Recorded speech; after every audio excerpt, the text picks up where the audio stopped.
दोस्तों आप सभी का एक बार फिर से स्वागत है हमारे YouTube channel HP knowledge for you में। दोस्तों छत्तीसगढ़ में आवास मित्र की नई भर्ती आ गया है, जहां पर अगर आप सिर्फ 12वीं पास है तो आप इसमें आवेदन कर सकेंगे।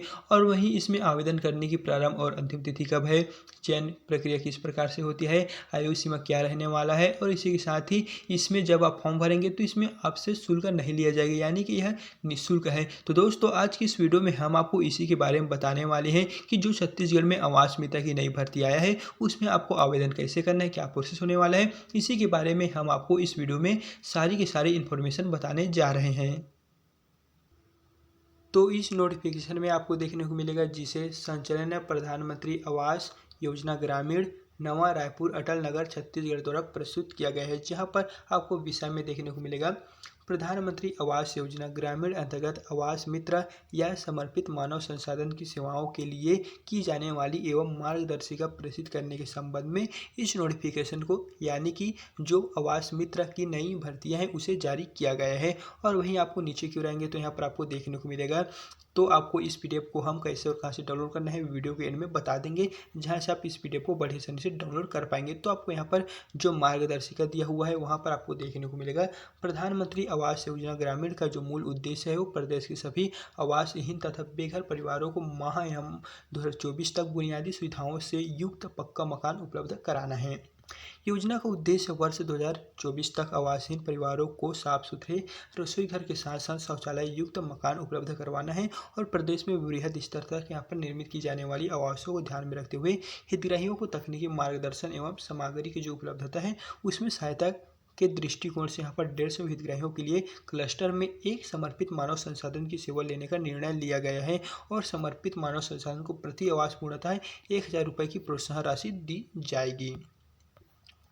तो चलिए अब हम आपको बता देते हैं कि इसमें आपको आवेदन कैसे करना है, योग्यता क्या रहने वाला है, चयन प्रक्रिया किस प्रकार से होता है, और इसमें फॉर्म डालने की जो प्रारंभ और अंतिम तिथि वो कब रहने वाली है। तो आपको यहाँ पर देखने को मिलेगा क्लस्टर निर्माण। तो दोस्तों क्लस्टर निर्माण में आपको देखने को मिलेगा, तो चलिए हम यहाँ से थोड़ा सा नीचे की ओर आ जाते हैं और आपको यहाँ पर देखने को मिलेगा जो क्लस्टर निर्माण है वो कुछ इस तरह से रहने वाला है।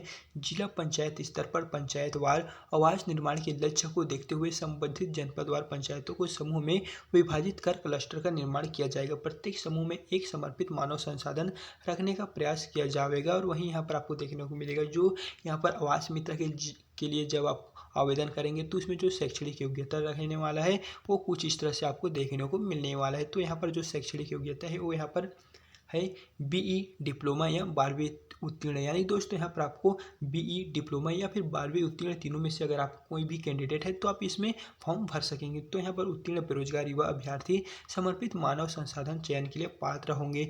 बीई सिविल तथा डिप्लोमा सिविल एमए ग्रामीण विकास उत्तीर्ण अभ्यर्थियों के नामों पर यहाँ पर विचार किया जाएगा।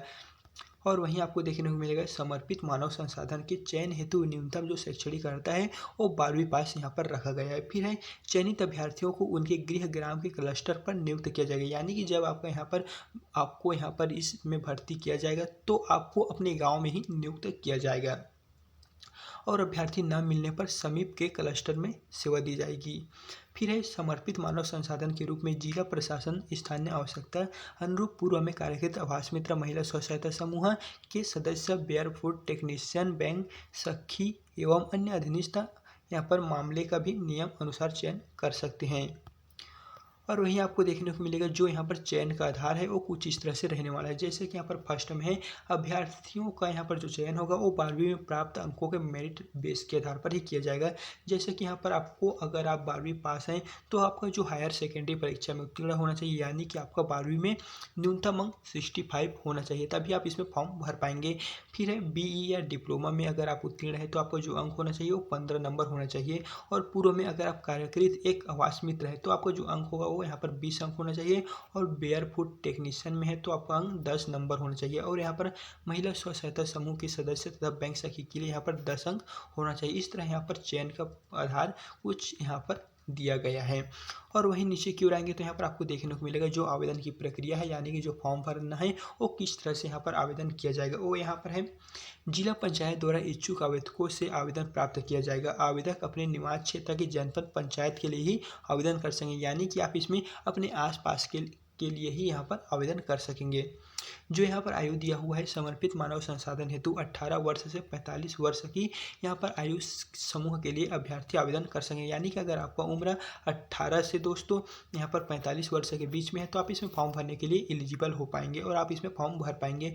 और यहाँ पर है जो चयन समिति है जिला पंचायत स्तर पर मुख्य कार्यपालन अधिकारी जिला पंचायत की अध्यक्षता में चयन समिति का गठन किया जाएगा। यानी कि आपका जो आवेदन होगा वो चयन समिति कुछ इस प्रकार से वहाँ पर चयन किया जाएगा।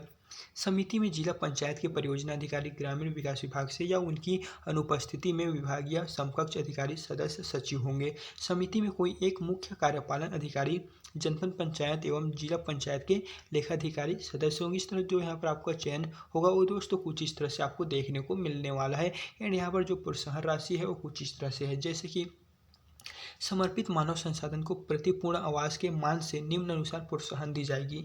समर्पित मानव संसाधन को प्रति आवास पूर्णतः 1000 रुपये की प्रोत्साहन राशि दी जाएगी। और वहीं है समर्पित मानव संसाधन को 12 माह के भीतर आवास पूर्ण किया जाना अनिवार्य होगा। 12 माह पश्चात भी यदि आवास पूर्ण नहीं होता है तो प्रत्येक तिमाही में प्रोत्साहन राशि 100 रुपये के मान से कटौती की जाएगी।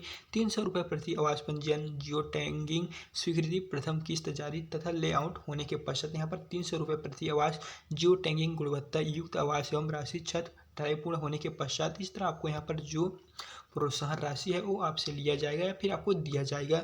और दोस्तों यहाँ पर देखने को मिलेगा जिला पंचायत स्तर पर गठित जो समिति होगा उनके द्वारा अभ्यर्थियों के चयन के पश्चात पात्र अभ्यर्थियों की जो सूची होगी वो संबंधित जनपद पंचायत को उपलब्ध कराई जाएगी। तब पश्चात मुख्य कार्यपालन अधिकारी जनपद पंचायत द्वारा जिला पंचायत से उपलब्ध कराई गई जो अभ्यर्थियों की सूची के मामले में अभ्यर्थियों की सेवा निर्धारित क्लस्टर में समर्पित मानव संसाधन के रूप में ली जाएगी।